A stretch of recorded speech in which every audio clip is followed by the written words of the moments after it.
Welcome to the Where Do Gays Retire podcast, where we help you in the LGBTQ plus community find a safe and affordable retirement place. Join Mark Goldstein as he interviews others who live in gay-friendly places around the globe. Learn about the climate, cost of living, healthcare, crime and safety, and more. Now, here's your host, Mark Goldstein.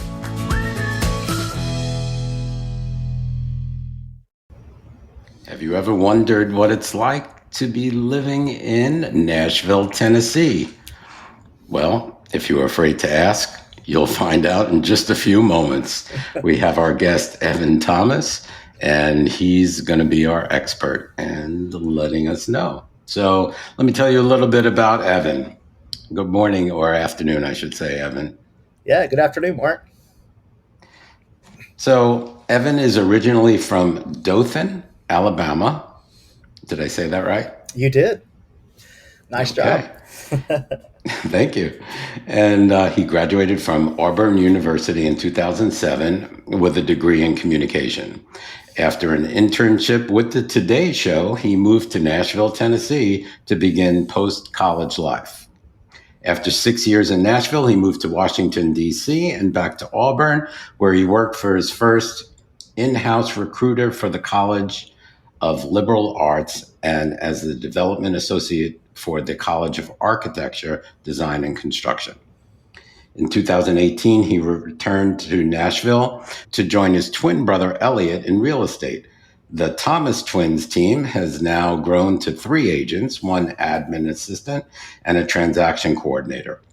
They are a multi-year award-winning real estate team, the top producing agents in their office, and in the top 10% of their company and the Greater Nashville Realtors Association. Whoa, that's quite an accomplishment there. From 2019 to 2024, Evan served as the president of the Greater Nashville Auburn Alumni Club, winning Club Leader of the Year in 2019. In 2022, he was selected for Auburn University's inaugural class of 20 under 40 alumni honorees and was appointed to serve on the Auburn Alumni Association Board of Directors in 2023. He is an active member of the National and Nashville chapter of the LGBTQ plus Real Estate Alliance. Go. Let's do it. In his free time, what free time? Evan enjoys powerlifting, pottery, karaoke, exploring Nashville's exceptional and growing restaurant scene. I'm with you there. Spending time with his Bernedoodle. Bernese Mountain Dog and a doodle? That's it. Okay. And a poodle. Yeah, poodle and Bernese Mountain Dog. Right. He's right behind me laying down, whimpering, because I'm probably not walking with him or scratching his belly. But he's here for moral support. So he's a big guy, huh? He is. Yeah. Coda? And that's Coda. Yeah. And he sits around a fire with wine and friends. Here's Coda if the camera sounds great. wants to I want to see see Coda. Come here, buddy. Come here. Up. I've got these Come on, Coda. on. Come on, Bubba. Come here. Let's see here. Come here. Ah! Is Coda just a puppy or is he really big? You will soon see. He doesn't know what to do about being picked up. Ah!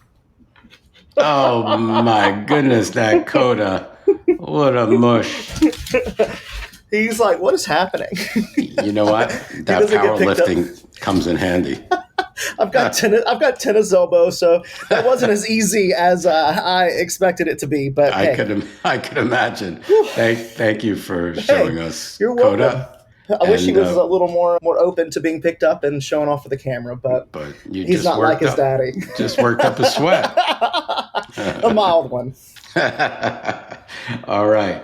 Well, let's start. Okay. Let's talk about climate and geography.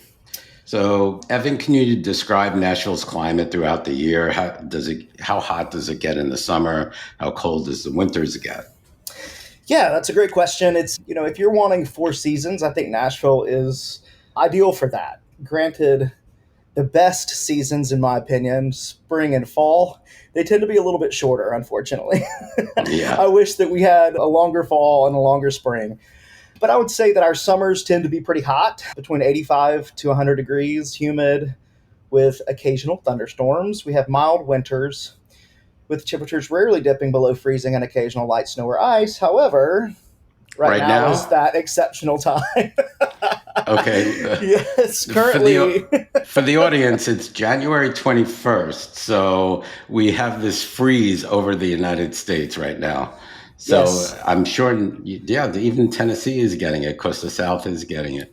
Yeah, it's So, currently 24 degrees and all feels right. like 13. And I'm getting text messages from my family members down in Southeast Alabama in Dothan, and they actually have snow, which it's super rare to get snow down there. So they're pretty thrilled. It is so rare, so they kind of look forward to it when it does happen. But here, I would say we probably have 1 to 2, maybe 3 big snows a year, but it melts off pretty quickly. It might linger Quickly. for a few days. Yeah. Spring and fall are very pleasant with moderate temperatures and lower humidity. And then I would say overall, we've got hot, sticky summers, relatively mild winters, and it's a good mix for people who like, you know, warm weather year round, but some distinct seasons. So if that's for you, check that box for Nashville, Tennessee. Got it. Got it. So, how about climate change? Has climate change impacted Nashville so far? Are there noticeable shifts in weather patterns or extreme weather events? Like, I know, living in Phoenix, Arizona, over the past few years, we've gotten some extreme summers, so 120 degrees plus, which is pretty unbearable at times. What's Yeah, happening in Nashville? that's a great question. And I think 15 years ago, I probably 10 to 15 years ago, I probably have a different answer. But man, we have had some pretty intense weather here over the course of the past, 6 to 7 years since I guess I've been back here for about 6 years. And in that time, we've had a handful of tornadoes. And so, one in particular that was very deadly and pretty substantial coming through at the beginning of March of 2020, literally like a week or two before the pandemic. So, Wow. that one kind of sticks out a lot for a lot of locals. I would say to give you a brief overview of what, how climate change has impacted Nashville, I'd say we do have warmer summers, like you mentioned, with more days over 90 degrees Fahrenheit, milder winters with fewer freezing days and less snow. So if you're one that if you're not for snow, then that should be a plus for Nashville. But we do have heavier rainfall and more frequent flash floods, increased tornado activity. As I mentioned, it's like particularly pretty severe storms that can sometimes do damage like a small scale tornado. Longer growing seasons with potential like agricultural benefits, but they also have their challenges. So, does the state or the city do anything to mitigate climate change at all? Are they, preparing for extra flooding? Do you know if they're doing anything? Yeah, I did a little bit of research on this in preparation. They have some initiatives to mitigate climate change with a strong focus on like renewable energy, energy efficiency, and sustainability programs. Our city specifically has a climate action plan, which they hope will reduce emissions. However, our state is a little more sluggish and slower to embrace like widespread clean energy policies. So state level initiatives are still in the early stages compared to a lot more, progressive regions. And I Mhm. think that as we talk more about Nashville, you'll find that Nashville is kind of a little more colorful and progressive than the state at The rest large. of the state. I Yeah, hear you. we're a blue dot in a very red state. I was just So going to say a blue bubble. yes, exactly. And so, yeah, we there are some positive trends in renewable growth, energy efficiency, and electric vehicle adoption. So it seems like we're kind of headed in the right direction, but it is at a little bit of a slower pace than many would prefer. Okay. Geographically, what makes Nashville unique? Do natural features like rivers or parks or green spaces stand out? Yeah, I would say that we are unique in that we do have a major river kind of that runs through the heart of our downtown. Um, that would be the Cumberland River. And so for many people who have come to Nashville as a tourist, you probably have seen that. Once you hit, downtown and Broadway, the Cumberland is right there in the heart of it. The street itself kind of dead ends there and turns down Second Avenue at the river. And that for many years was kind of like a gathering area for, concerts and festivals and things. But as the city has grown, they've kind of moved the location for some of these major festivals and events and stuff to areas that can accommodate, more people. But with that, I'd say we do have a lot of parks. We've got some great hiking out at the Percy Warner Parks, kind of west of Nashville. We do have within the city a Centennial Park, which is a really great large park with a replica of the Parthenon, which was built to celebrate a major anniversary for the city. One thing I'd like to chat about later on in this interview is Nashville is called Athens of the South. And so that's why we have a replica of the Parthenon in the heart of the city, kind of near Midtown. So yeah, Athens of the South, because at one point in time we had the most colleges and universities per capita than a lot of other major cities, and maybe even in the United States. But that may have changed since then, so I don't know how accurate that stat is. But as I moved to Nashville in the summer of 2006 and took a job with the Gaylord Opryland Hotel as a banquet server on the General Jackson Showboat, that was one of the kind of fun facts that we learned about the city and whenever we were going through our training. So yeah, we've got a major river, that runs through downtown. That, access to that river kind of opens up into lakes that are in the suburbs. You've got Percy Priest Lake, Old Hickory Lake, lots of boating and activities going on out there. I would say it's rarer to see those boats come into town. I think that a lot of the activity on the Cumberland, especially downtown, tends to be like barges and stuff. But I think that what we're going to see here in the next few years is a major revitalization or development around our riverfront. And that is largely because a lot of commercial development has begun downtown on the riverfront on the heels of Oracle announcing that their global headquarters will be here in Nashville. So big amount of money being poured into that area. And one of the goals of that project, to my knowledge, is to make our, riverfront more accessible and, ripe for, folks coming in from the suburbs on their boats, parking their boat, enjoying the city, and then kind of making their way back home. It's right. like having a river walk area. Like That'd a marina nice. and a marina, those types of things.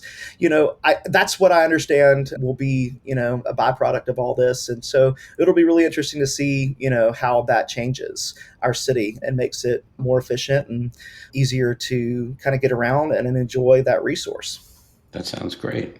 Yeah. That does sound great. Let's talk a little bit about cost of living. Being a real estate person, this is my wheelhouse, I guess. What's the current median price for a 2-bedroom, 2-bath, single-family home in Nashville? And are there more single-family homes or condos? Tell us a little bit about the Yeah. So, I got into real estate in 2018. That's when I got licensed. My brother kind of has a 4-year lead on me. So I moved here and hitched my wagon to his, and I haven't looked back. And I would say in the 6 years that I've been in this business, 6+, we've seen a lot more condo development. We've seen a lot more density occur in our city upon, while living in Auburn and kind of watching Nashville's real estate scene and its real estate market like take off, you'd see a lot of like infill. So Nashville, I don't think they didn't expect or feel that the city probably was poised for the type of growth that we've experienced. And so what you had a lot of, deferred maintenance and neglect on homes that sit on larger lots.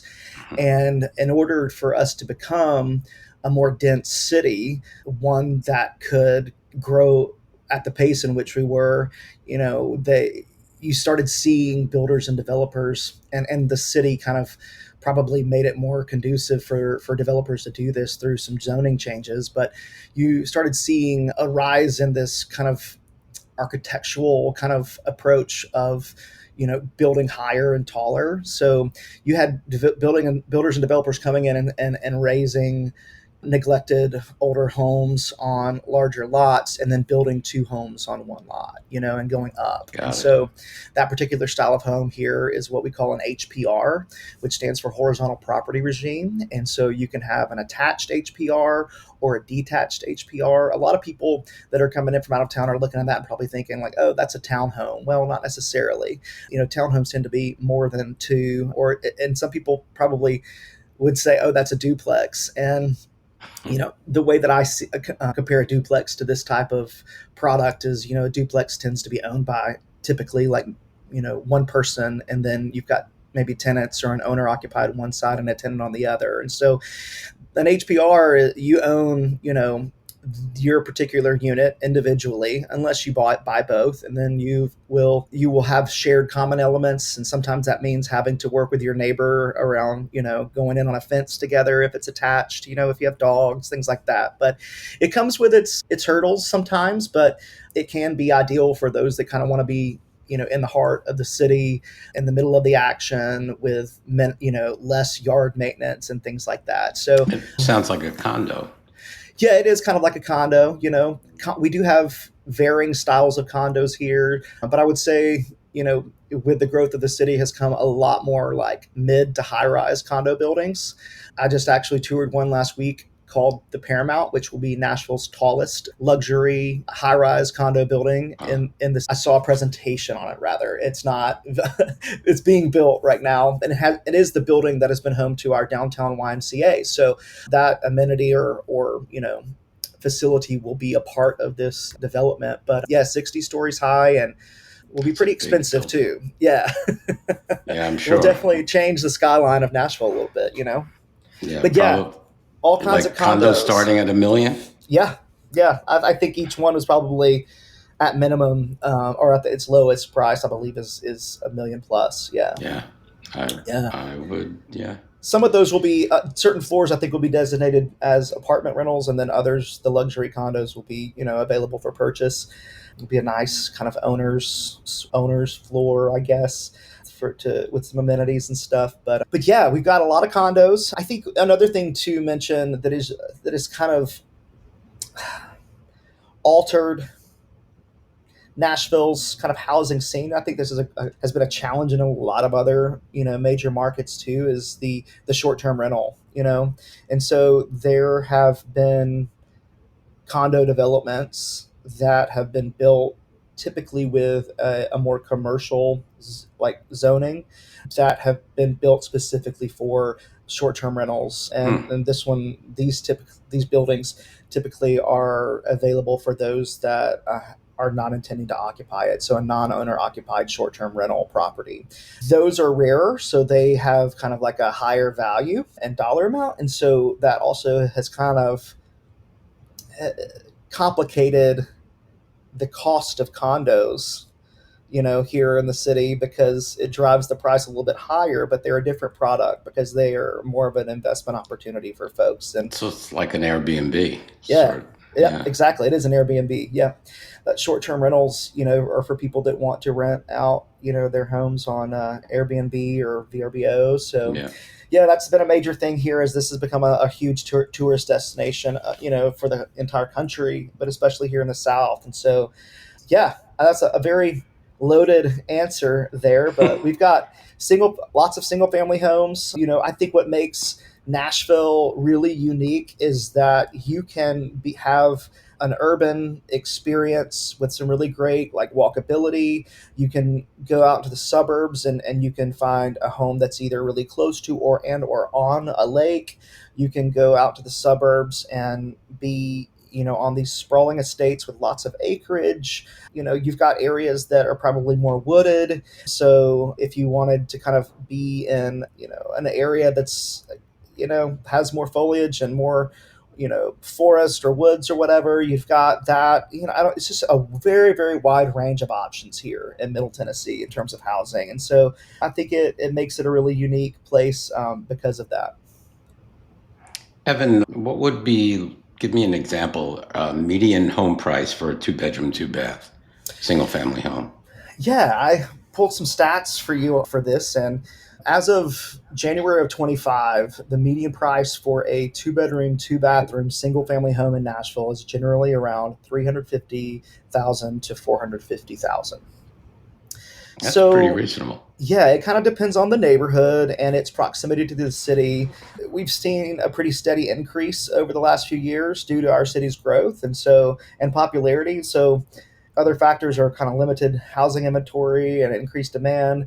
So, consequently, I remember it's just it is harder for first time homeowners to buy kind of in this area. And you made the comment that it sounds pretty reasonable, and I think it's all relative to like what you're used to and where you're from. Exactly. A lot Every of place the is different. yeah, a lot of the locals feel like the prices here are just Are high. wild and absurd. Right. And because we don't have a lot of other major metropolitan cities, really close to us, that tends to be the sentiment for a lot of the neighboring states. You know, as far as city size and popularity and growth, Nashville is emerging as one of the premier southern big cities, and so larger than that would be Atlanta, and other What competitors would be Charlotte, and Austin. So, it is kind of relative. I think that it depends on where you're coming from and what you're used to. Yes, absolutely. What do you know what the population is? Let me see. I pulled that information. Let me see here for you. I don't know that I have that one in that section. And if I did, it's not. Sorry for the surprise It's question. okay. I can pull it up pretty quickly thanks to our friend ChatGPT, as I mentioned. I should probably know this for real estate purposes, but it's constantly evolving and changing. Yeah, it changes all the Let's time. see. What is Nashville's current population?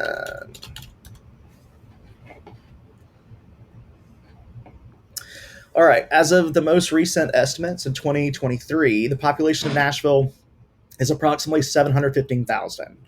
However, when you Thanks. include the surrounding metropolitan area, this is like Nashville, which is in Davidson County, and you've got Murfreesboro, and you've also you have Williamson County, which includes Franklin. All of these, that together cumulatively are referred to as the metropolitan Metropolitan. area. Yeah, the population is around 2 million. Wow, that's big. Yeah, so it's grown a lot and continues to grow. But yeah, it's a pretty big city, especially, again, it feels smaller if you're coming from larger cities. But if you're It's all not from, relative. it's all relative, right? Yeah, I've lived in DC and New York City, and so Nashville to me feels a little it's bit small. small. But having moved back to Auburn to work for 3.5 years, there I landed at this is a nice sized city for someone who kind of wants the best of both worlds. Sure, sure. Can you break down utility costs, and costs for groceries? Like, is it reasonable, to the national average, or is it a little below or a little above? So yeah, I would say on average utility costs will be about $250 to $450 per month. And that's combining your electricity, gas, water, and trash. Yeah. The total can be higher if you have a larger home, or higher like energy usage. But as far as electricity goes, the average monthly electricity bill for a two-bedroom home or apartment can range from like $100 to $200 per month, depending on the size of the home and seasonal usage and stuff, and also your efficiency, your appliance efficiency and stuff. As far as gas goes, I would say gas is. For example, had to have a gas line run from the street to my home, and so I would say that gas. I don't quite know what the statistic is here, but I would say that gas is hit or miss here. The utility exists for those who need it, and you kind of have to. If it's run across your street, it can be a little bit cheaper to access, but for the homes that use natural gas for heating or cooking, I'd say the average monthly gas bill tends to range from like $40 to $100 per month. Okay. Water and sewer costs typically around $40 to $70 per month, and then trash collection, it's typically available. It's part of our, I don't pay for trash collection. The city picks it up, but if you are in an apartment or so renting or renting a home, no, the home would actually be it'd be picked up too. per the city. But anyways, that's about $15 to $30. And then internet tends to be between 60 to 100. So kind of gives you a little bit of a idea of what the utilities look like. And that would be for like a 2-bedroom home. Right. Okay.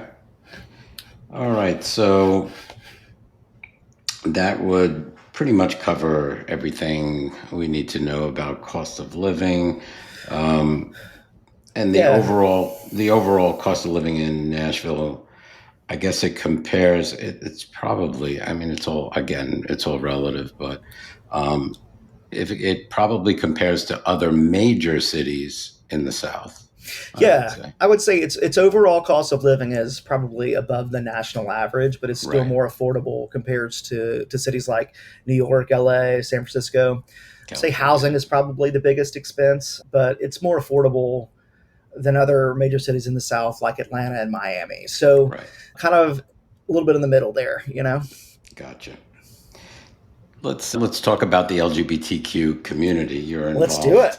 Yeah, you're involved there too. So how vibrant and visible is the LGBTQ plus community in Nashville? And are there specific neighborhoods, gayborhoods, or popular places with restaurants and bars? Yeah, so, because I've lived here and then moved away and then come back, I feel like my sentiment toward Nashville's scene is probably more favorable now than it once was. I came out in New York City, after college. I was not out in college in Alabama there in a major state school. Just the culture and climate wasn't enough for me to kind of take that step. But my last semester there at Auburn, I did that internship up in New York City and kind of finally got to kind of step out anonymously. That's where I'm from. Oh, love it. Gosh, I mean, I always feel like I've got unfinished business there, but I don't know if my life will ever take me back. I can just maybe get away for I've often thought maybe if this career continues on its trajectory for me, that I could probably kind of step away for like a month in a slower season and move back to New York City just for, like a month or so. Yeah. But unfortunately, the month that I would probably be able to go live back in New York City would probably be one of the more brutal and coldest time of year. Okay. Yeah, but you think that's when real estate slows down here. Yeah. But just think about strolling through Rockefeller Center with the Christmas tree and chestnuts roasting on the open fire and seeing all the department stores lit up. It's so great. So great. I love visiting the city during that time of year. So I'm not opposed to it for sure.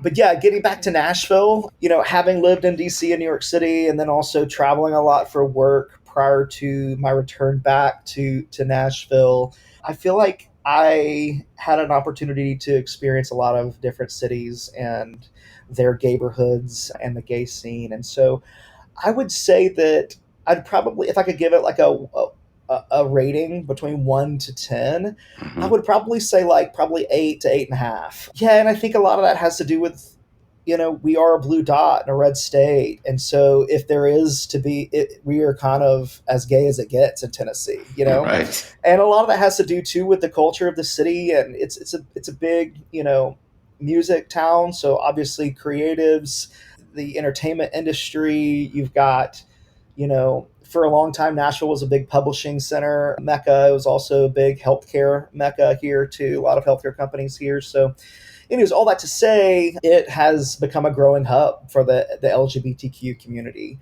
in the southeastern United States. Do you have gay bars? We do. And now I think this is a trend, nationally. We see them closing, a lot. And a handful of them have closed over the course of the past 10 to 15 years. Those apps. I think, too, that because it's become a generally more accepted thing, too. You have a lot of venues and bars and restaurants and spaces that are very, queer friendly. Right. And so it kind of minimizes the need for there to be kind of like a niche bar, like gay bar for the community, which is kind of sad because I still think that we need both. We need, because I feel safe there. Yeah, absolutely. Absolutely. And I completely agree with you there. So with that being said, there are some neighborhoods that tend to be more prominent for, gay residents and Mm-hmm. homeowners. I would say we don't really have a true gayborhood, but I if thought we you were going to say did, homo owners. homeowners, that too. Homo owners. Yeah, that too. I use that joke and that pun more than you'd expect. But I would say East Nashville would probably be the closest thing to a gayborhood.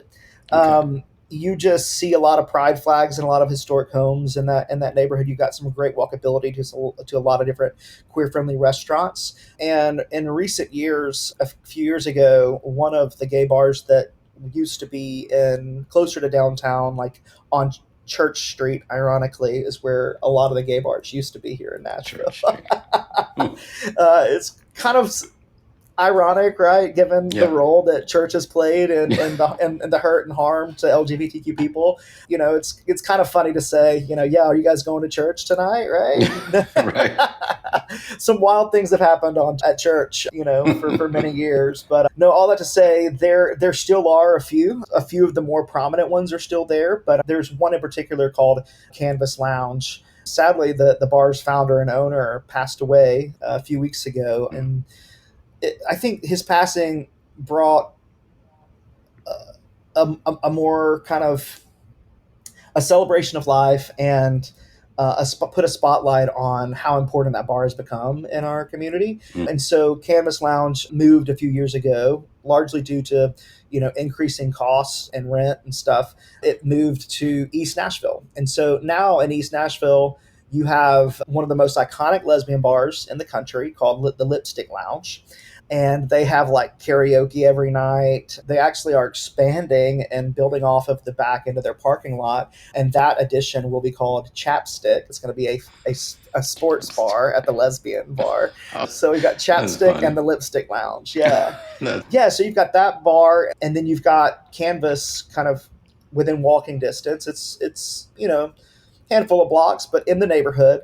And then you also have a lot of queer-owned restaurants, and you have a lot of homeowners that are proud of their community and have pride flags in their yards in East Nashville. They have a very unique community event every year called the Tomato Arts Festival, where people decorate their houses and their yards around the tomato, and it's just a very festive and fun and unique community over there in East. But you've got some other ones like 12 South, you've got the Gulch, Music Row, those are probably a few others that are popular for LGBTQ folk. But, those particular areas tend to be closer to to the heart of the city and downtown, which has, great access to 3 of the major gay bars here in the city. And that's, I take that back, to Tribe and Play Dance bars. So if you've been to Chicago, like to Sidetracks, I would equate Tribe to Sidetracks, and it's kind of like a video bar. They got a pool table in there. It's probably a little more casual.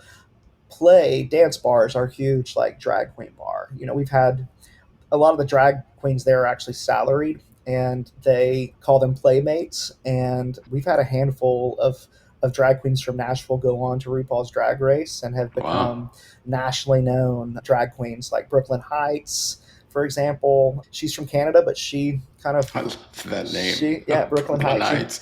There is a Brooklyn Heights in Brooklyn, New York, is, by the way. Yeah. So we've had 3 or 4, maybe 5 different queens from Nashville go on to RuPaul's Drag Race and are doing really well. So it's been a great... I think that fact says a lot about Nashville's LGBTQ scene and the gay bars and the quality. I mean, these queens probably wouldn't be cutting their teeth here without a community and venues and bars that support their art, Absolutely. And so I think it's just an interesting snapshot. It's like, if you take a look at their success and where they've come from, it says a lot about the community. So yeah, Church Street. Absolutely. We also have a really cool, that's why I said 3. It's not really a bar, but we have the Nashville Drag Bus, or the Drag Bus, actually, here in Nashville. The owners of Tribe and Play created this. So here in Nashville, it's become kind of like the bachelorette capital of the world, right?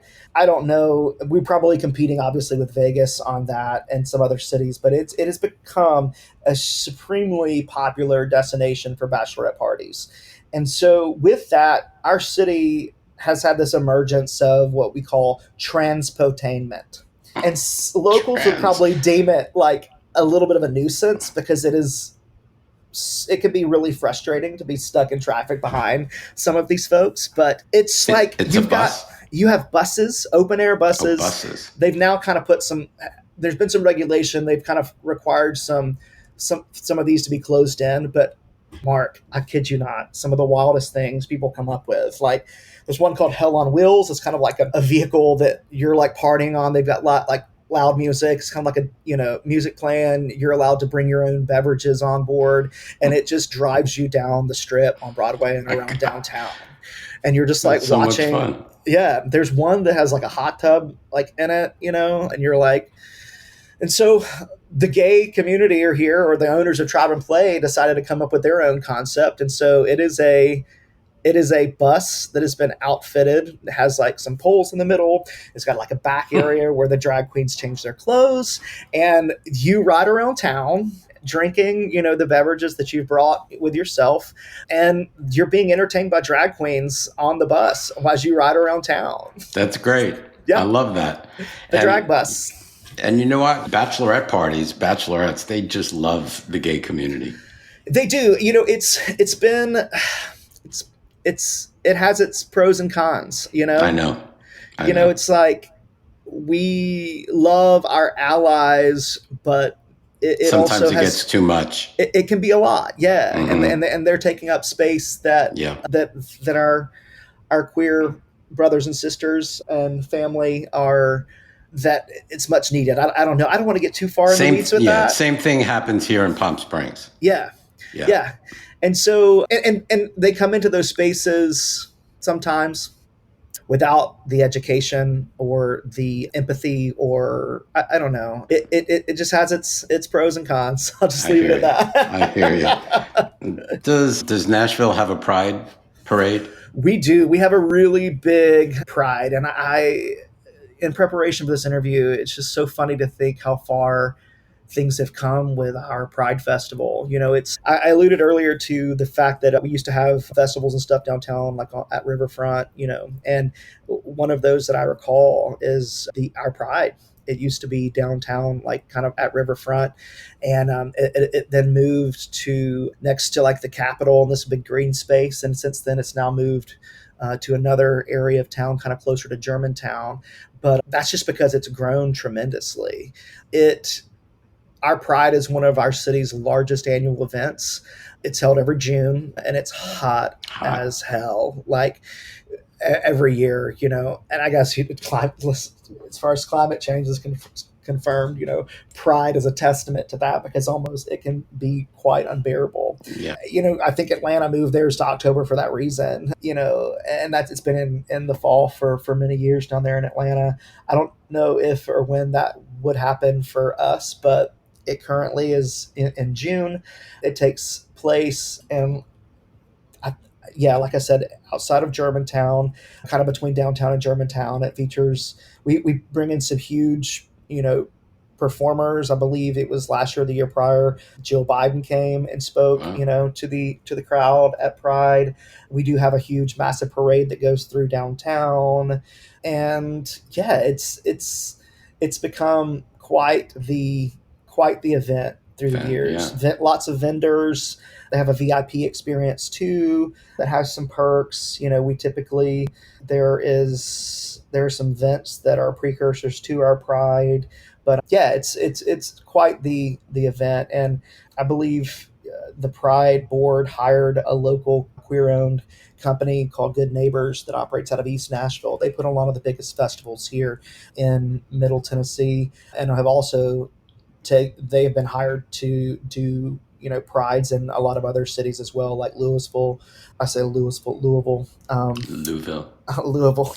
Yeah. So it's become quite the event. Yeah, I don't think it's quite to Atlanta yet, but we're well on our way. Having been a part of DC's Pride and been to Atlanta as many times, I'm really impressed with how far it's come. Yeah, it sounds like it.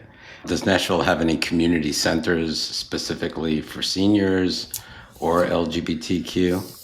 Yeah, that's a great question. We have a handful. I did some research for this because I'm not quite in that community yet, but I feel like it'll be here before, before I Before you know it, before I know it. it caught up to me. Yeah, I get it. I get it. So it's good for me to know that these exist. In my research, there appears to be a few resources for LGBTQ seniors. Sage Nashville is one of them, as services and advocacy for LGBT elders. They work to improve the lives of older LGBTQ adults by offering advocacy, social opportunities, and resources. They hold social events, health workshops, and other initiatives specifically aimed at helping LGBTQ plus seniors navigate aging and the unique challenges that they may face. Aging with Pride is a social program for LGBTQ seniors organized by Sage Nashville. It provides spaces for older adults to come together, share experiences, and build a supportive social network. And then as far as LGBTQ plus senior housing, it doesn't have a dedicated senior housing facility. There are some ongoing discussions and initiatives to address this. But in the meantime, advocacy organizations like SAGE and local community groups, they offer guidance on navigating housing and resources that are LGBTQ plus friendly. So, yeah, I think they have it covered. Yeah, I think so. I mean, we've got something. I think too, Nashville, because of Nashville's recent and quick growth, I would say maybe the need for some of those resources and the support for some of those haven't been as pressing. But as our city grows and more people, want to live here and move here, you see the needle moving some. So I was relieved to read that there are some options that exist. And what we'll get into a little bit later, there is a more accomplished effort and support and community in the healthcare sector, which, can be really important too. And so, and that has been probably a little more, the awareness around that has probably been more ample in my opinion than so that's a good segue into the next topic, healthcare. Yeah. So let's get into the healthcare scene. So are the hospitals close to where you live, or are there many hospitals that one could go to if needed? That's a great question. I mentioned earlier that Nashville is kind of like a healthcare mecca. HCA is, headquartered here in Nashville. And you also have a lot of, healthcare companies that exist here as well, some of which are working to try to fix our broken healthcare system, and especially some of the challenges that exist in rural areas and rural medicine. But all that to say, as far as Nashville is concerned, we do have a handful of pretty major hospitals. I would say probably at the center is Vanderbilt University Medical Center. I mean, Vanderbilt University is kind of the closest thing to Ivy League that we have here in the South, and with that comes some really great benefits as far as healthcare is concerned. So it's located near downtown Nashville. It's the largest and most prominent hospital in the city. It's widely regarded as one of the top medical centers in the region, and is affiliated with the Vanderbilt University School of Medicine. The School of Medicine, or Vanderbilt University Medical Center, is a teaching hospital, and it's a leader in research and specialty care. It offers a wide range of services, including trauma care, cardiology, cancer treatment, transplant surgery, and pediatric care at the Monroe Carroll Jr. Children's Hospital. It's also a major center for emergency care and routine care, but because it's a teaching hospital and a high volume center, there may be longer wait times, especially during peak hours. Other hospitals in the area are St. Thomas Health. It's a network of hospitals in Nashville. So you've got the St. Thomas Midtown Hospital, St. Thomas West Hospital, St. Thomas Rutherford. It's in Murfreesboro. The Midtown location, St. Thomas Midtown, which is in West Nashville, is the most central of all those. And they offer comprehensive emergency surgery services, surgical procedures, and specialty care. It also has a well-regarded heart and vascular center. And then you have TriStar Health, which is HCA Healthcare. They have several hospitals in the Nashville area, including TriStar Centennial Medical Center. It's located at Midtown. It's well regarded for emergency services, cardiology, and general surgery. They're also well known for orthopedics, women's health, and neonatal care. Their emergency rooms are typically pretty efficient, but the wait times can vary, obviously, depending on the time of day and patient volume. So, you know, we've got healthcare covered here in Nashville. It's it far sounds like reaching. it. Yeah. So are they? I guess there's so many hospitals that wherever you live, they're probably minutes away. Yeah, exactly. If you're in the suburbs, there are going to be some options that are pretty close. And that's, Nashville. There are also some other hospitals, out in neighboring Towns. counties and towns and suburbs. But yeah, Nashville has got a lot covered. So, and we can get into this a little bit later, but a few of these hospitals and medical centers or programs have LGBTQ specific kind of health initiatives. That's important. Yeah. And so, excited to kind of share a little bit more about that whenever the time comes. Yeah, for HIV, AIDS, PrEP, all that stuff. So, absolutely. Okay. And in your experience, do you have a long wait to see a doctor, a primary care doctor, or a specialist? Fortunately, I haven't had to be. You're lucky. I know the time. More health issues are emerging for me, so I will be able to speak from experience on this. Specialists can be a bit of a challenge. In the spirit of transparency, I'm working to rid myself of a 2 years ago of a diagnosis. 2 years ago, I was diagnosed with type 2 diabetes, and so let's just chalk that up to some less free time we alluded to earlier, and an unhealthy work-life balance. I mean, this real estate market took off for a while, and I just did not take care of myself in a way that put my health forward. So all that to say, as this diagnosis has come into play and other appointments have been needed with specialists, I have found that there can be a decent wait. Delay. Yeah.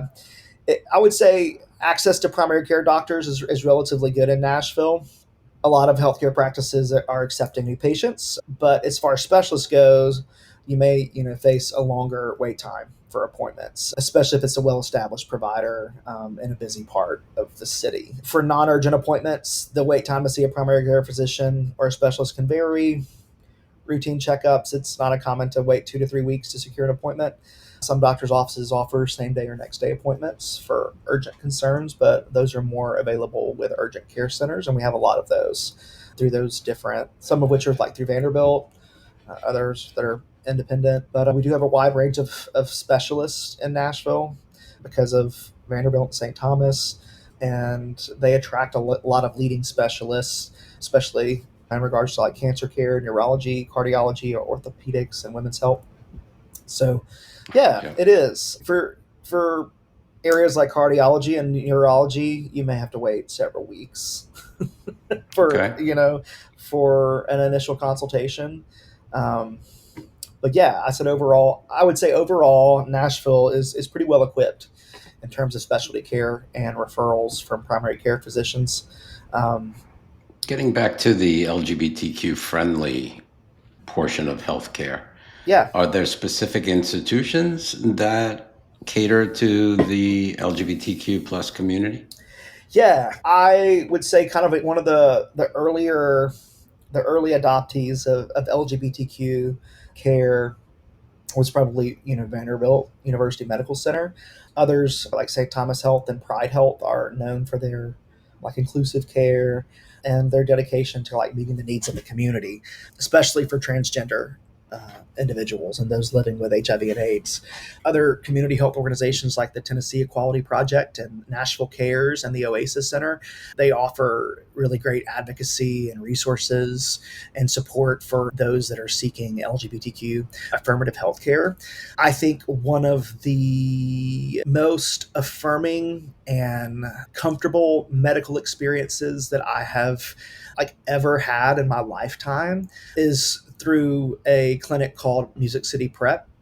And it is just a prep clinic. And they have since, I think, created a under the same roof a clinic for like primary care physicians to operate. And so it was wild to see the difference in how I felt in terms of like comfort and the type of language that they use. And Makes like, a difference. growing up in the South and going into doctors, and especially in my 20s as I was navigating kind of coming out and had varying degrees of comfort and It's about hard to talking tell about your stuff. doctor. It's hard to tell your doctor I'm gay. Yeah, You it know, you is. shouldn't. It definitely depends upon where you live. But even for me, living in New York City, I kind of found it a little bit challenging to come out to my doctor and say, "Hey, I'm Yeah, gay." yeah. You know, because you never know How what they they're going to respond. think. Right. Absolutely. Yeah. So Music City Prep Clinic has just been a game changer. For the longest time, I think that they were able to provide prep for free to most everyone that came in. I think some changes in like legislature and funding has limited their ability to do that for everyone. But I still think that, to my knowledge, they're able to do that effectively. And whenever I first inquired about prep was when I was living back in Alabama, and the conversation that I had with my doctor was really peculiar. And Did they even know what prep was? they did, it was super rare, and they felt that, at the time my lifestyle didn't necessarily warrant the need for it. And you know it They was shouldn't wild. judge. Right, it was wild because there are cities like It's like, how San do they know what your Francisco. lifestyle is? Right. For me, I always felt like, why would I not create a blanket of security and safety around that if I have the Right. option, right? Exactly. And I think Exactly. You want to be proactive. proactive, right? And so I think that now there are, I think the tone has changed a lot through the healthcare system, but I would hope at least, but especially with resources like Music City Prep, it's become such a blessing to kind of have that resource available in our community. And That's great. you see them out at Pride. They're always so festive. They'll hire like drag queens dressed like nurses to like spread awareness and things. And no, Music City Prep has become a staple in the LGBTQ community. So yeah, that's that. That's check that. Check out Yeah, healthcare off. exactly. All right. Perfect. Yeah. Let's talk about transportation, walkability, and bikeability. So tell me about how Nashville is set up. I know they have different neighborhoods. Are some of the neighborhoods walkable? Yeah, some of them are. I mean, it really does vary from neighborhood to neighborhood. Some of the more walkable neighborhoods include like downtown Downtown. Nashville, East Nashville, 12 South, Midtown. All the gay areas. Yeah, all the gay areas. The less walkable areas are probably those that are kind of on the outskirts of the urban core, like suburban areas like Bellevue, Hermitage, and Antioch. They are more like car dependent. A lot of those lack dense development and extensive pedestrian friendly infrastructure like sidewalks and It's stuff. rural, yeah. Yeah. So, but going back to some of those other neighborhoods, they have, the city is expanding its infrastructure to become more walkable. And our mayor is quite progressive. But like I said, it really does just depend on whatever neighborhood you're in. It's hit or Yeah. miss. I think they probably, all the gay neighborhoods are walkable Yeah. Yeah. because the gays don't want to be Yeah, bothered. exactly. Thankful, It's like thankful for rideshare services too. You can, Uber. yeah, hop in an Uber and get where you need to go, and then kind of walk, around a neighborhood that is quite supportive and affirming with different options for restaurants and bars, and then catch that ride back home. So you can, let's say I live downtown, I can go to East Nashville by Uber Pretty easily. Yeah, pretty easily. absolutely. Yeah, absolutely. And how about public transportation? Are there any trains or light rails or? Yeah, that's a great question. Sadly, whenever I moved back to Nashville around 2018, I remember there being kind of like this big referendum and this big push for mass transit in Nashville, and a lot of research and money went into determining the feasibility of this. And I believe some progress was made, but sadly, that particular mayor wound up having to resign. And with that, I think it came to a screeching halt. There also was a lot of lobbying against it. There seems to be a lot of kind of mixed opinions on whether or not public transportation, mass transit is the best use of local government dollars. So do they have anything in We place do, like yeah, buses? yeah. They do have a great bus system. The primary provider of public transportation here is the WeGo Public Transit. It operates buses and a limited commuter rail service. So, They do have some commuter rail. yeah, but it's old school Sparse. kind of train, yeah, and it kind of heads out into the suburbs and comes back into downtown. They should put the drag queen bus. That's my kind of entertainment, yeah. The WeGo Public Transit, it operates like a network of buses that serve Nashville and the surrounding metropolitan area. They're affordable. They offer a good variety of routes, but they're not as frequent or as fast as those in larger cities. It's typically like the frequency in downtown and busy neighborhoods, the buses run pretty regularly, but in less densely populated areas or during off-peak hours, it's less frequent. Less frequent. And a longer wait. I remember there was a season of my life in my late 20s where I'd been laid off a couple times due to buyouts and mergers amid the recession, and my car stopped working for a season. I had to rely on the bus system, and I was shocked at how hard and long it took for me to get from one point to the other. And so I like to think, that was probably around 2008 or 9. So I'd like to think that with the growth of the city, things have improved a lot on that front. But the bus system is what we have now. And the Music City Star is the commuter rail that connects Nashville with suburbs like Lebanon, Mount Juliet, Hermitage, and other towns to the east. It can be a useful option for like those that are coming in from the suburbs, but it only runs, it only runs during like weekday peak hours. And it's also very limited in the number of stops. So it's just definitely not as flexible as buses. Can you ride a bike without getting run over? The bikes. Yes, actually, I would say, as far as public transportation and the lack of mass transit, there has been a lot of effort put into making Nashville a more bike-friendly city. Yeah. It has a long way to go, but they've expanded bike lanes in certain areas, especially like in downtown and East Nashville and the Gulch. There's also a growing number of like protected bike lanes. And for those that aren't quite sure what a protected bike lane is, it's a bike lane that is like physically separated from the car traffic. I like that. Yeah. So we do have a lot of greenways and trails that are, that have, biking options. They're a good bit of ways from car traffic, and it's less about, biking for like commuting purposes or getting to work or that's just more for like leisurely physical activity biking. But our network of greenways, they expand each year, and the Shelby Bottoms Greenway in East Nashville and the Music City Bikeway. It's a planned network of bike-friendly streets. It's still under development, but we also have the Harpeth River Greenway, which connects, parts of the west side of Nashville to the river. So, I would say like if you're wanting to bike, Nashville is improving and has some great options for you. They have a great bike sharing program called B-Cycle.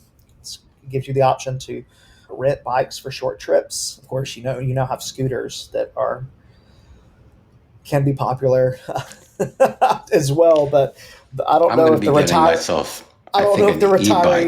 Oh, are you okay? Nice, yeah. Not quite a scooter, but you can pedal. But when you get tired pedaling at my age, you need some little oomph.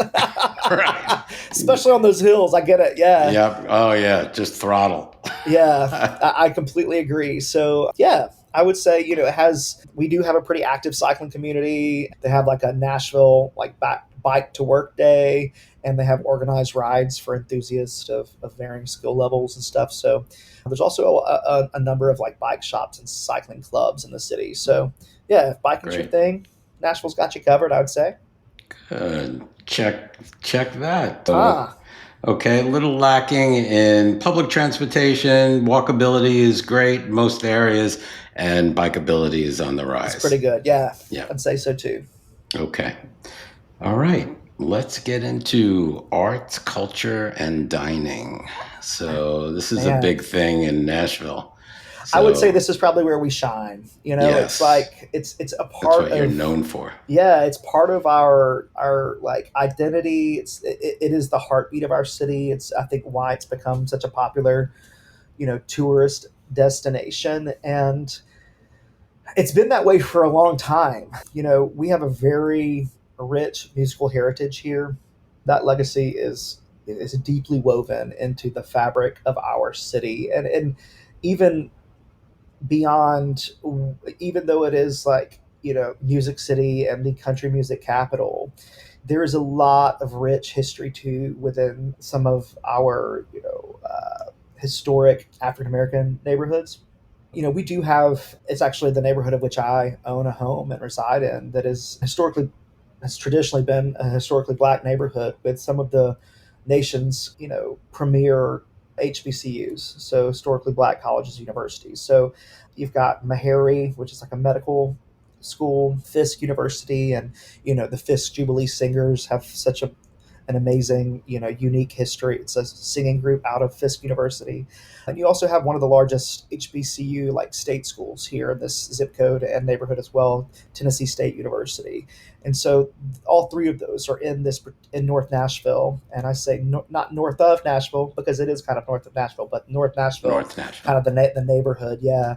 And this particular area continues to grow, but I think because of its rich legacy and history, it hasn't grown as quickly because there are a lot of people that are very protective of that, legacy and that history, and they don't want to see a lot of that erased with fast expansion and growth. Hmm. So yeah, but all that to say, it our very rich musical heritage. You've got the Country Music Hall of Fame here, the Honky Tonks down all on, it's wild. It's like you come to Nashville and you pop into a honky tonk on Broadway, and the locals can only stand so much of it, right? We only I save my trips to downtown for when friends are coming into town and they want to go down there. But What's a honky tonk? a honky tonk is a bar typically in the heart of downtown and on Broadway in Nashville,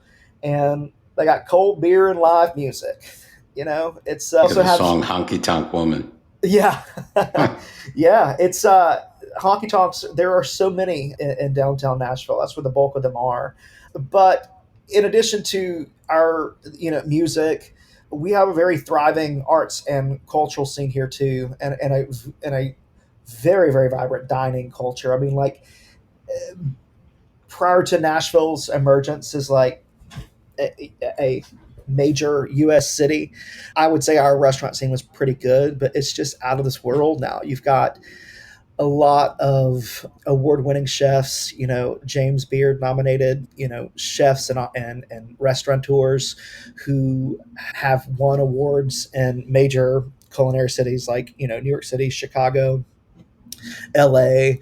They are opening up restaurants here in Nashville. And so the bar has been raised tremendously over the course of the past 10 to 15 years. And sadly, because of that, you see some of these like historic Nashville restaurants that have been around for a while. Some of them have to close their doors. The Mm, competition has become fierce. yeah. But also, as far as culinary goes, Nashville has kind of established itself for being the birthplace of Nashville hot chicken. So we've got a few of those staple hot chicken restaurants here that you have to try the OG ones before you move on to the newer, hipper options. Just because it feels weird to forego the history there. But man, hot chicken has become, you know a thing. But I don't know how much you want to go into, the music side of things. But, country music, now, we are the heart of country music. You see that reflected in the Grand Ole Opry, which the Grand Ole Opry moved out to, kind of the outskirts of town in Donaldson, close to the Opryland Hotel many years ago. But the Grand Ole Opry's out there. The Ryman Auditorium is in the heart of downtown. It is like the mother church it's like one of these venues that bands aspire to perform in, and it's just a really special venue. They have the Country Music Hall of Fame downtown. Yeah. And then we have quite the scene. Yeah. You asked about the Honky Tonks. There's dozens of them downtown. They host like country, blues, rock, Americana artists performing day and night. And some of the more popular ones are like Tootsie's Orchid Lounge, Robert's Western World. And there are some newer ones that are really popular, like The Stage and Honky Tonk Central. And, as Nashville has just continued to just grow and thrive, there are prominent country music artists that are looking to get a piece of that pie. And so you have those staple honky tonks, but now you have all these venues that are owned and named after famous people, famous country artists. Yeah. Probably restaurants as well. Yep. There are restaurants and bars. And then of course, because it's downtown, you've got rooftop amenities, and it's wild to see how far and how many new spots are downtown, and that are tied to country music. But it's how about museums? Do they have? Yeah, we do have some museums. Yeah, we do have the music museums, like the Country Music Hall of Fame. We actually, let's see here. We have the Country Music Hall of Fame, the Frist Art Museum. It's downtown. It's in a really beautiful Art Deco building. It's our primary contemporary and classical art museum. They have rotating exhibitions from like modern art to traditional art, and they host lectures and have performances and some educational programs. You have the National Museum of African American Music. It's also located downtown. It tells the story of African American influence on American music.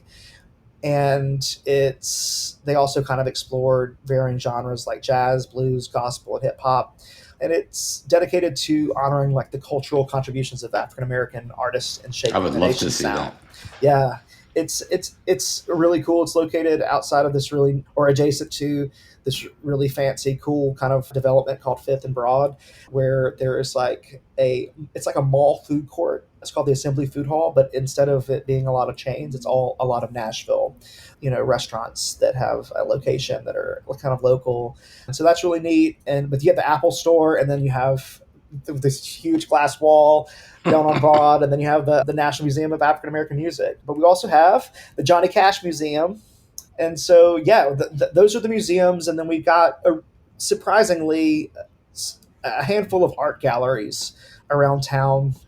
You've got the Arts Company. It's in the Downtown Arts District. They focus on contemporary art and host local and regional artists. And then you have the Cheekwood Estate and Gardens, which it's kind of out near Belmead.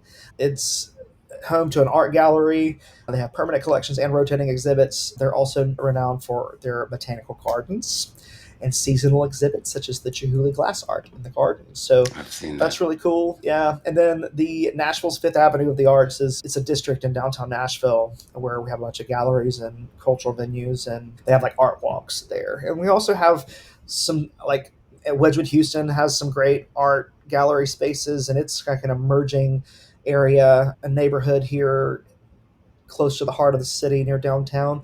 That's where the new Soho House has gone, and lots of restaurants where I think Apple Music is located. Their office is over there in Wedgwood, Houston. So we have other emerging neighborhoods too with art scenes. East Nashville is kind of like the Brooklyn of New York City. It's kind of like the Bohemia. So there's a lot of art stuff going on in the East as well. And then you've got the theater and the performing arts. And so the Tennessee Performing Arts Center, I think that they're going to be building a new location, but they're currently housed in downtown Nashville, and they're home to Nashville's thriving theater scene. They have a lot of touring Broadway shows, concerts, and performances, some by local companies like the Nashville Repertory Theater. It's also a venue for some of our ballet and opera performances. One of the things that I don't see on this list too is the Nashville, our Symphony Center, the Skimmerhorn. And then you also have the Nashville Children's Theater. It's more for family-friendly performances. Their programming is and productions are aimed at like younger audiences, with the focus on arts education and theater arts for kids. And then we have the Belcourt Theater, which is our kind of like local like cinema house. It's very historic, and they show a mix of like independent films, classic films, and documentaries. It's a very cozy, artsy space, kind of in the heart of like Hillsborough Village, close to Vanderbilt. So, yeah, That's like awesome. there's so much more that I could allude to that's not in that list of stuff that I shared. So, if arts and entertainment is important to you and you want to submerge yourself in that and in retirement, then I think Nashville should be at the top of your list. Sounds like it. Sounds like it. That was awesome. Yeah. All right, another check. Check. Down. Check. Now to crime and safety. With big cities comes along usually crime. So how safe do you feel in Nashville? Are there specific areas that are, less safe than others? Do you feel comfortable if you had a dog? Would you feel comfortable taking your dog out at 2 a.m? Or Yeah, as a realtor who operates, with a code of ethics, I kind of am conditioned to steer folks to do their own research, right? And to encourage folks to kind of check out crime maps and things. So crime is going to vary from neighborhood to neighborhood, but you have crime that occurs in some of the more prominent, like wealthy areas. Things can happen anywhere, right? So with that being said, it largely does depend on where you live and what part of the city you're in. But there are a lot of vibrant and safe neighborhoods out there. There is a lot of petty crime that exists kind of in the urban core. Pickpocket. Yeah, well, weirdly enough, like car break-ins. Yeah.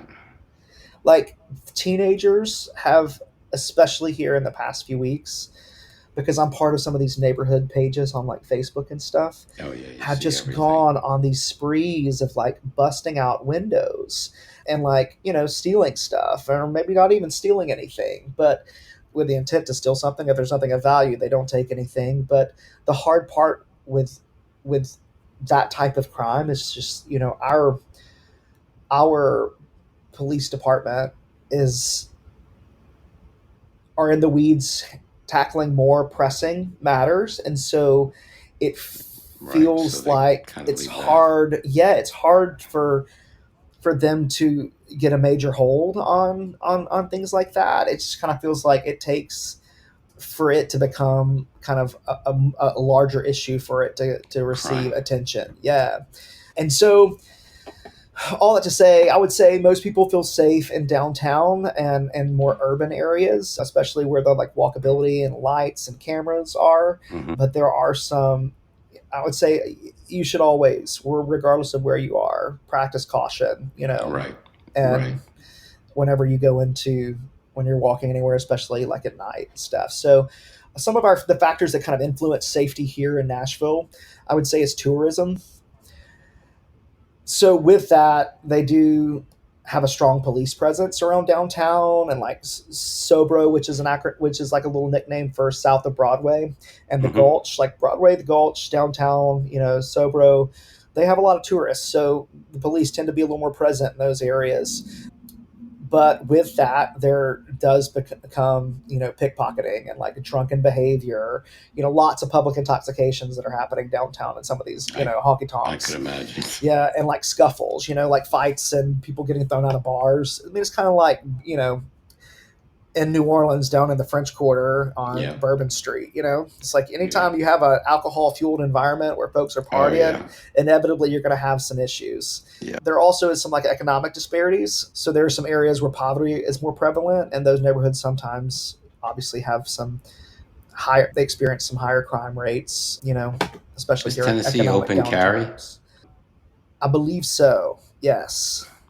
I need to double check that. I I am not a gun owner, so I Neither am I. So Nashville is an open carry city, meaning that under Tennessee state law, residents and visitors who meet eligibility requirements can openly carry firearms. mhm. However, there are restrictions on where firearms can be carried, and private businesses have the discretion to prohibit firearms on their premises. So Yep. if you plan to carry openly in Nashville, make sure you're aware of those Yeah, locations. So always good yeah, to know. All right, Evan. So in wrapping up, we learned a lot from you today. I In hope wrapping, so. in wrapping up, if someone in the LGBTQ plus community is considering retiring to Nashville, what advice would you give them, and why might Nashville be an excellent place for LGBTQ plus retirees? Yeah, I'm going to kind of give a little heartfelt kind of note here and then kind of hit on kind of a recap of some of what we've discussed, kind of like an overview of this whole kind of conversation.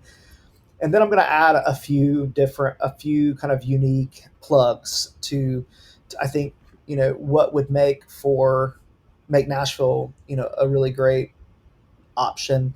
And some of these resources are probably available in other cities. So it is a plug to just for the organization as much as it is like a plug for our city because it offers such a resource. So all that to say, Nashville is increasingly becoming an LGBTQ plus friendly city. I think that it is a great one now, but it stands to become even greater. I hopefully we can keep conservative efforts that exist on a statewide level at bay here locally, because our city government is made up very differently. The makeup of Mhm. its of that entity, it looks very different compared to our state elected officials. Right. So consequently, I feel more comfortable and confident that it will remain and continue to become a better city for LGBTQ folks. Our community already is strong. There are a lot of social opportunities, and the cost of living, I think, is pretty reasonable compared to other large cities. It offers a blend of like Southern charm. So if you're someone who has moved away from the South because at the Well, time of bless your heart. right, bless your heart, that Southern shade saying, right? I think if you're someone who has comes from the South and you had to leave it out of necessity for your own well-being, but yet you're eager to be back in the South, I think Nashville is a great middle ground solution, for you. I think a lot of that too hinges on how important certain things are. So, like if a strong culinary scene, strong like cultural and art scene is important to you, then Nashville's going to score more points. We have some great outdoor recreation opportunity, pretty good supportive network for aging in place, especially in terms of healthcare. So I think it would make an excellent choice, but it all depends on what you're looking for in that season of life. I think one of the hardest things if you're looking to relocate can be building community. You know, I think historically the South has kind of got a reputation for being a hard place to make new friends. Folks put on that kind of Southern kind of facade, Yeah. but in terms of like I lived breaking in that, Florida. yeah, in terms of like breaking through that social kind of barrier and making really true connection, I can say the South can be somewhat kind of hard, especially a lot of people from the South have never left the South. And so they probably have a pretty large network of people in their circles that they've known for a really long time. And so it can sometimes feel like a challenge to make to make really great friends like later in life as an adult in the South. But I think the thing that works well for Nashville is it can be a pretty transient city. And with that, we have a lot of people that are new here that aren't necessarily from here that are looking for community as well. So if that's what your concern is, I think that from my own lived experience, there are a couple of different recommendations that I would have for being able to like build community and filling your time with like life-giving activities.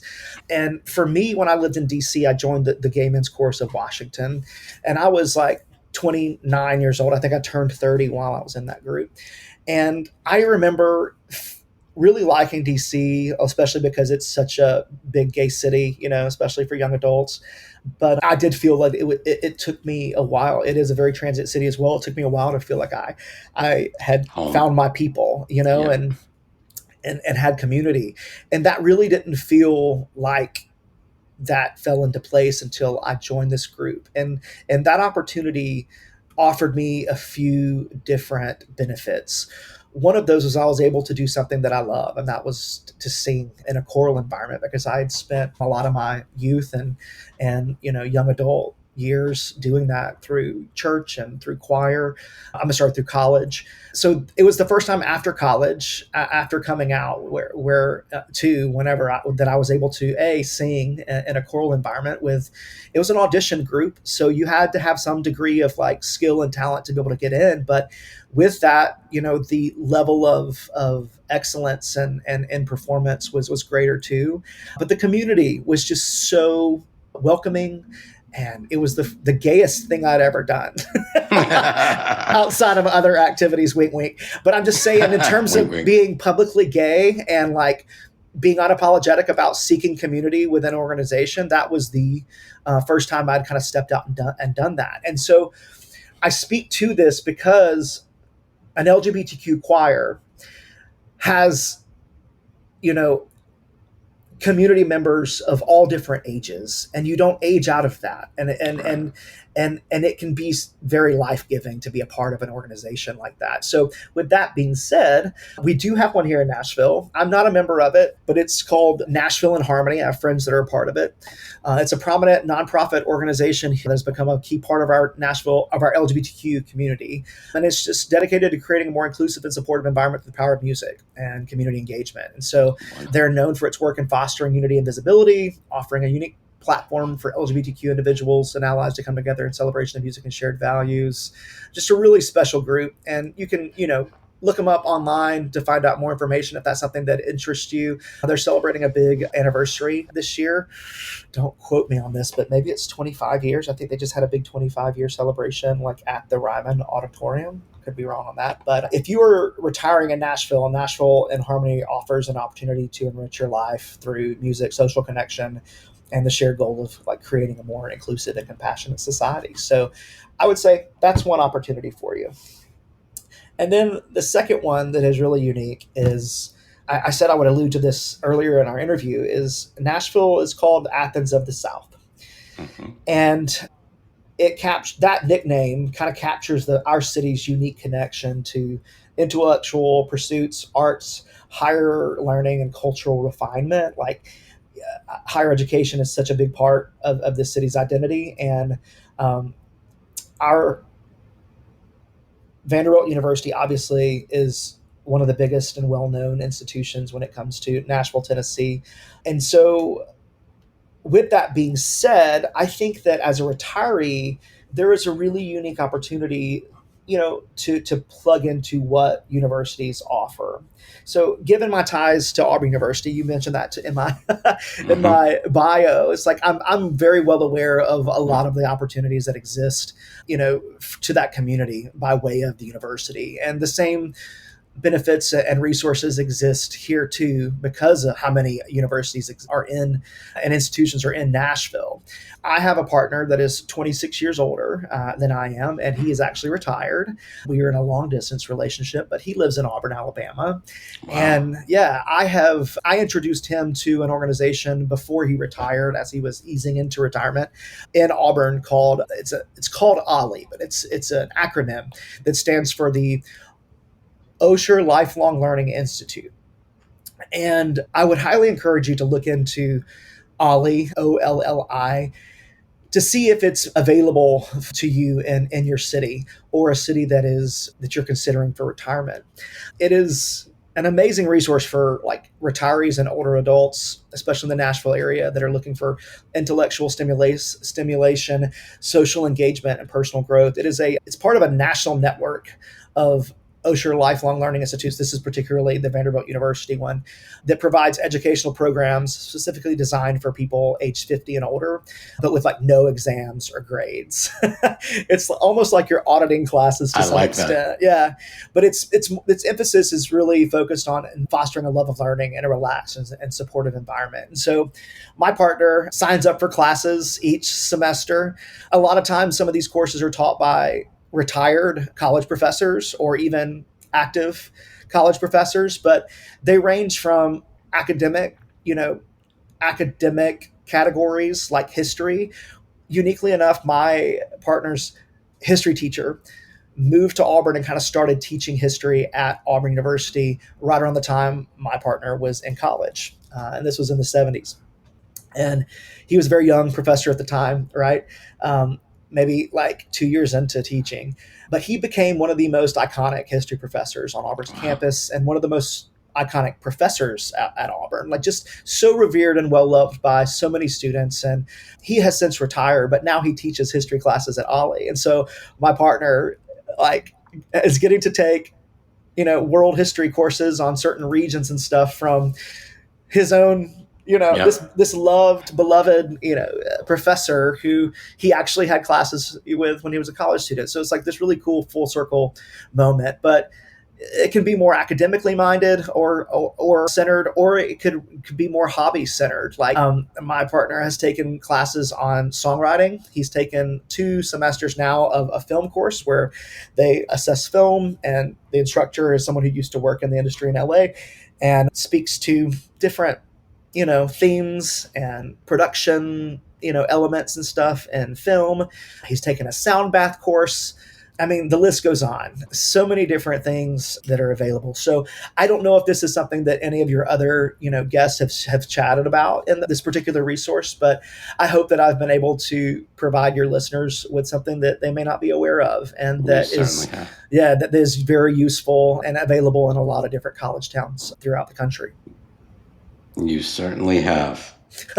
Well, thank you. And I want to ask you also, before we wrap up, where could our listeners find you? Like if they were to come to Nashville and looking for a house, where could we find you, on the web, on your email, on social media? Yeah. So by the time this airs, hopefully our revamp on our website will have taken place. I have to do that myself.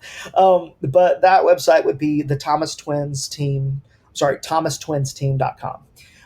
So ThomasTwinsteam.com. If you're looking to follow us on social media, we are on Instagram as The Real Houses of Nashville. And that is with an underscore after each word. So the_real_houses_of_Nashville. And we're also on Facebook as the Thomas Twins Team here in Nashville. But yeah, we love the chance to kind of help any of you that are considering Nashville as a retirement town. We have helped several retirees move and settle here in Nashville, or, people that are retired looking to move to Nashville to be closer to family. We've helped a lot of first-time home buyers, but we have also helped a lot of other clients in varying seasons of their life. So it would be an honor or privilege to assist you with your home search here, or if you're looking to sell and move to some of these other cities that Mark and his podcast have exposed you to, then we can help you do that too. But yeah, that's where you can find me, and shoot me a message and let me know that how you found us, and that if it's by way of this podcast, please let me know.